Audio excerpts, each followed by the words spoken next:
Voilà, attention à la tête. Non, ça va. On va faire ce qu'on appelle un sprawl. Alors c'est quoi un sprawl? Il y a plusieurs façons de faire, il y a plusieurs techniques possibles. Mais dans l'idée, quand la personne, je vais t'amener au sol, fais gaffe de ne pas t'écraser par terre, la tête. Tu fonces dans mes jambes. Dans l'idée, la personne, un rugbyman, il n'est pas content. C'est la mêlée, il va vous faucher. Il vous fonce dessus. Dans l'idée, un sprawl, voilà. Voilà. S'il vous a chopé les jambes, c'est trop tard. Vous prenez, regardez l'épaule là. Il me met un coup, il me sèche la respiration. Hein. Donc c'est très puissant. Je tombe et puis après je fais comme je peux. Maintenant, si j'ai le temps, je suis là, je le vois arriver, j'ai le temps de m'organiser dans ma tête. Vas-y, fonce, attrape-moi. Je vais faire ce qu'on appelle un sprawl, c'est-à-dire vous allez reculer vos appuis et vous allez mettre tout votre poids de corps sur le gars pour que lui se tombe et que vous, dans l'idée, vous nous tombiez dessus. Une fois que vous êtes par terre, surtout, on n'est pas dans les cages de MMA, on n'est pas dans les sports de combat. Ne commencez pas des techniques compliquées parce que un agresseur avec un couteau, ça va vite. Et puis la situation peut se retourner contre vous. Il peut ressortir et remonter sur vous. Donc, une fois que la personne, vous êtes tombé sur la personne, si besoin, vous lui faites un cadeau, mais vous vous relevez le plus vite possible pour prendre la fuite ou faire attention à ce qui se passe. D'accord? On refait encore une fois, Jordan, s'il te plaît. Donc le sprawl, c'est ça. Il y a plusieurs façons de faire. On peut avoir les bras dedans, on peut avoir les bras dessus, on peut frapper, il y a plein de trucs. Mais dans l'idée, comprenez ça. Il plonge. Pardon, il ralentit, c'est bon, c'est moi qui t'ai pas prévu. Stop. Quand il plonge, vous mettez les mains ici, c'est un exemple. Vous pouvez taper sur la tête, vous pouvez attraper les cheveux, vous pouvez taper un coup de coude. Voilà, après ça, c'est pas sûr que ça va fonctionner. Hein. Du moins, les frappes ne vont peut-être pas fonctionner. Du moins, ce que je veux, c'est au moment où il va rentrer. Donc c'est vraiment ça, reculez vos appuis. Donc il faut accepter, il ne faut pas avoir peur, il faut accepter de se mettre sur le mec. Si je fais ça, non, j'ai peur de reculer mes appuis ou quoi. C'est pas ça, c'est pas je le pousse, c'est tu tiens, ouais, je m'écrase sur lui quoi. Ça marche, peu importe le gabarit, hein, en général. D'accord? Tout est toute une histoire de timing et plus votre poids de corps. Et plus vous êtes lourd, et mieux il va descendre. Dernière fois, vas-y, à vitesse réelle, bien sur moi. Voilà, attention à la tête. Non, ça va? Yes. Une fois qu'on est au sol, je vous ai dit, ne tentez pas des jujigatame, des croix, des machins. Non, sauf si vous êtes policier.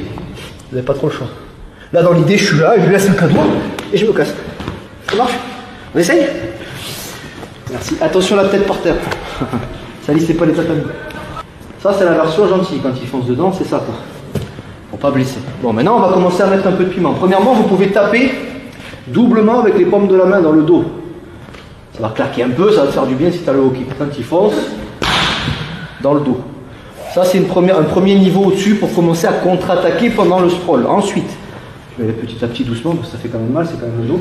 Serrez les poings. Ah, c'est un autre son. Ouais. Bon, vous faites de la musique dessus. Hein. Je plaisante. Dans l'idée, voilà, vous tapez ici avec les poings. Pourquoi pas? C'est un autre exemple.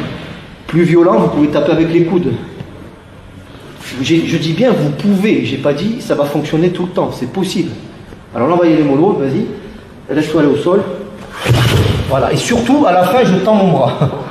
Ça va aller? Ça fait du bien? Oui, ça fait du bien.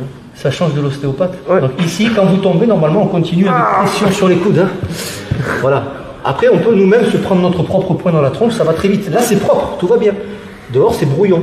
C'est-à-dire, je vais faire la technique de la salle. Il m'a dit de faire les coudes. Je vais descendre. Je vais me mettre moi-même un percuto. Je vais me mettre KO et on va finir comme ça.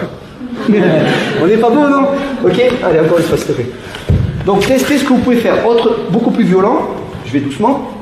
Pour la diagonale, quand il vient, toujours pareil, je vais descendre, mes appuis reculer, créer le déséquilibre et m'appuyer sur lui. Mais je vais frapper, il descend. En même temps que je vais descendre, je vais taper la carotide ici. Donc ça, on est au niveau au-dessus, ça veut dire vraiment fait dodo quoi. Mais, ok, donc une dernière fois, vous testez un peu les variantes. Descendez, les mains. Le plus violent, si vous pouvez, c'est choper la tête directe. Attraper la tête en claquant. Et là, vous êtes sûr que vous tenez, enfin vous êtes sûr. Vous tenez globalement bien la tête et quand il descend, vous testez la résistance du tatami, voir si c'est de la qualité ou pas. Si tu souhaites aller encore plus loin, à savoir décupler tes connaissances en self-défense, devenir confiant et efficace en situation réelle, mais ce que je t'invite à faire, c'est à cliquer juste ici.